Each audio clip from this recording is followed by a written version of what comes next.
Guys, I'm teaming up with my good friend, retired Navy SEAL Jocko Willink for something real special. Jocko started Jocko Fuel when he found out the supplements he was buying for himself and his family were filled with heavy metals and ingredients he was unaware of. He wanted a line of supplements and consumables that had all of the good, effective ingredients and none of the bad. So we made it happen. I got set up with all of the key products, and we want to do the same for you. Jocko Go energy drinks for clean, sustainable energy. Jocko Milk Protein for 30 grams of delicious grass-fed protein, plus a full line of supplements to support mood, focus, hydration, joints, and more. Jocko Fuel supplements are scientifically formulated and made with ingredients that are clinically tested. They are better for you options with no artificial flavors or sweeteners, no added sugar, and no gray area ingredients or banned substances. It's clean fuel with health compromise. And right now, you can get 20% off when you use code Chael at jockofuel.com. Or if it's easier,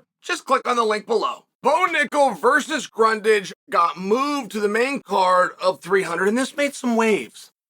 This was done in somewhat of a quiet fashion. Now let me explain.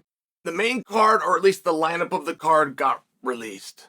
Now, that's been put out many times and a number of times, but it did seem with the consistency that it was done. Or at least that was our interpretation. So when we added Jalen and Moicano, you've now got to release and show people the card. So when that got added is where, and then just done was this adjustment, Cody Gunridge and Bo Nickal now onto the main card. So while you're staring at it, under the illusion of the addition of Moicano and Jalen Turner, you notice that. I can just tell you, it's been a lot of talk. So what do you want to do with that, right? Like, I have no problem with it. The lesson that we're getting shown here, which is a lesson that we get shown all the time, it's one that I attempt to stress to you guys constantly, which is the only thing in sport, it's not just ours, guys. It's the only thing in sport that matters. In terms of business, of course. I don't want to take somebody's accolades or their great memory. Of course I don't want to do that. But in terms of business, is what's next. There's a reason when I watch SportsCenter covering football and they're covering great quarterbacks, those quarterbacks aren't as good as Joe Montana, but SportsCenter isn't talking about Joe Montana. And while that might be a simple and easy example for you, it's right in front of your face every single day, and I do feel like it gets missed. To bring in, we got all sorts of world titles. We've got Olympic titles. If it's gold, shiny, and sought after in combat, it's on this card. And it will be done. And in the front row wearing street clothes, drinking a frosty cold one before Bo Nickal and Grundage step into the octagon. I'm just bringing to your attention a point that we should all know. Now, there is a piece of interest in this. I would not have predicted it for you. And I don't know the path that Bo was on, but I also don't have one that I could guess. Like, I couldn't guess and go, hey, this reminds me a lot of Conor McGregor when they were trying to build him. Or this reminds me a lot. Like, I don't have one that I can do that with. Bo's last fight was a 24-1 favorite. What I didn't know is that 24-1 to this day represents the largest mismatch, if we're talking about betting standards, in the history of the UFC. I didn't know that. That's not a necessarily compliment to Bo. It was definitely not intended to be an insult to his opponent. His opponent had an all right record. He was a tough guy. I want to say he was like 7-2. He was all right. Maybe I got Gunridge and I'm slipping these around.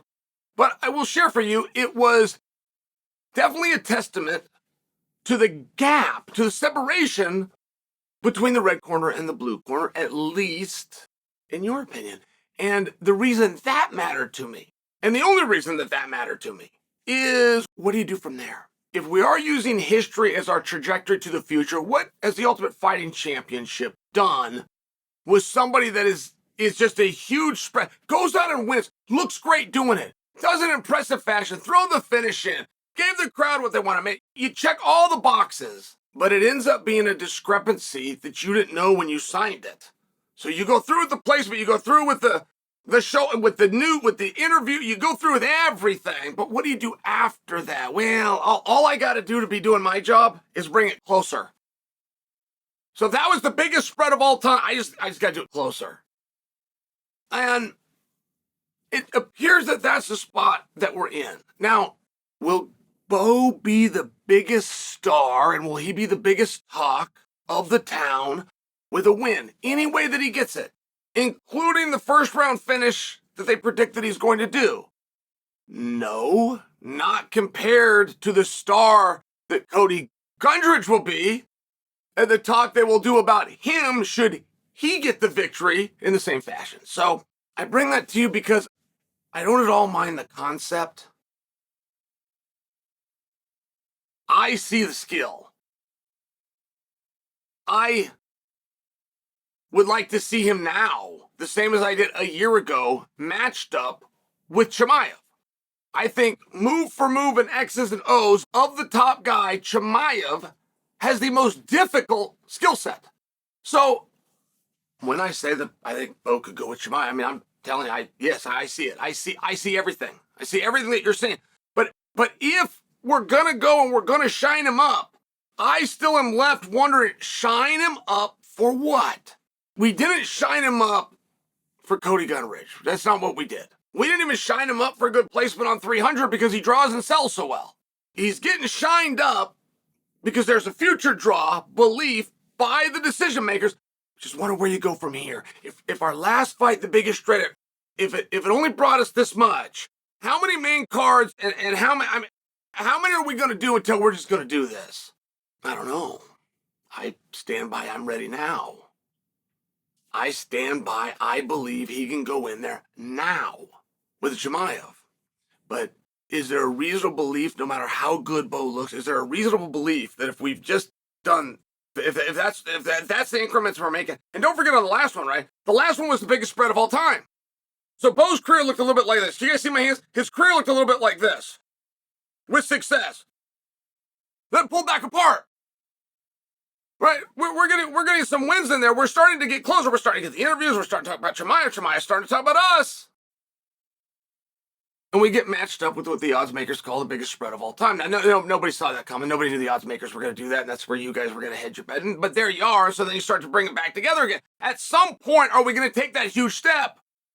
I mean, are we going to take that big step when what? When he's 7-0? When he's 9-0? When he's 12-0? When he's been on nothing but pay-per-view main cards that are featured and the whole world knows who he is, and you got all sorts of people saying what I'm saying, which is, I see the skill, let's get on with it. That's the part I don't know. I'm not shouting at you like begrudging it. I'm just admitting I don't know.